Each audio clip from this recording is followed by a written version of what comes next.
weight that's been given upon us because we are not like other people.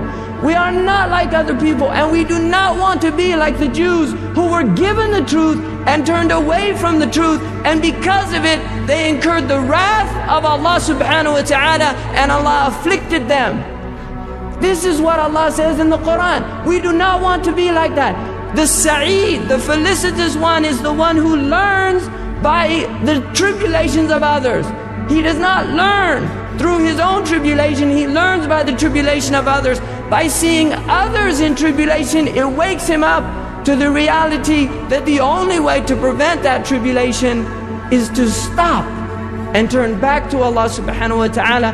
And this is what Allah wants of us. This is what Allah is asking for us to do, is to turn back to Allah subhanahu wa ta'ala collectively as an ummah.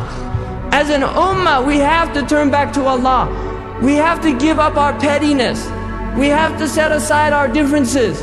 We have to wake up to the truth of this deen, and we have to take it out to people, because people are dying. The planet itself is dying. Our rivers are being poisoned. Our food is being poisoned. Our minds are being poisoned. We are killing ourselves. Ya ayyuhan nas, innama baghyukum ala anfusikum. Your oppression is only harming yourselves. For the sake of our children, for the sake of the future of our children, for the sake of our children, we have to change. How much selfishness can go on? I want my children to grow up in a world that facilitates their humanity. It doesn't destroy it and take it away from them and deprive them of their humanity. It's their birthright to become human beings, to become real people, not to become junk people that spend their lives in trivialized malls, buying junk goods to fill their junk lives. How much more? When are we going to wake up collectively as an ummah and respond to the call of Allah and His Messenger? Ya ayyuhalladhina amanu astajibu lillahi wa lirrasul idha da'akum lima yuhyikum. When will we answer that call? When will we respond to the call of Allah and His Messenger?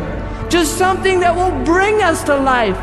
The implication in the ayah is, as long as we do not respond to Allah's call and to the Messenger of Allah's call, we are dead people. Our hearts are dead. Our lives are dead. And our society is a society of death. It's a society that celebrates the death of the spirit in giving life to the lowest pursuits of humanity. This is the death of the soul, because the soul can only be brought back to life by recognizing why it was created, for what it was created, and then setting out and striving to achieve that goal, recognizing that we will have shortcomings, that we will make mistakes, that those mistakes are part of our humanity, that Allah subhanahu wa ta'ala knows those mistakes because He created us to make mistakes so that we could turn to Him and He could in turn turn to us and forgive us. And this is why we were created.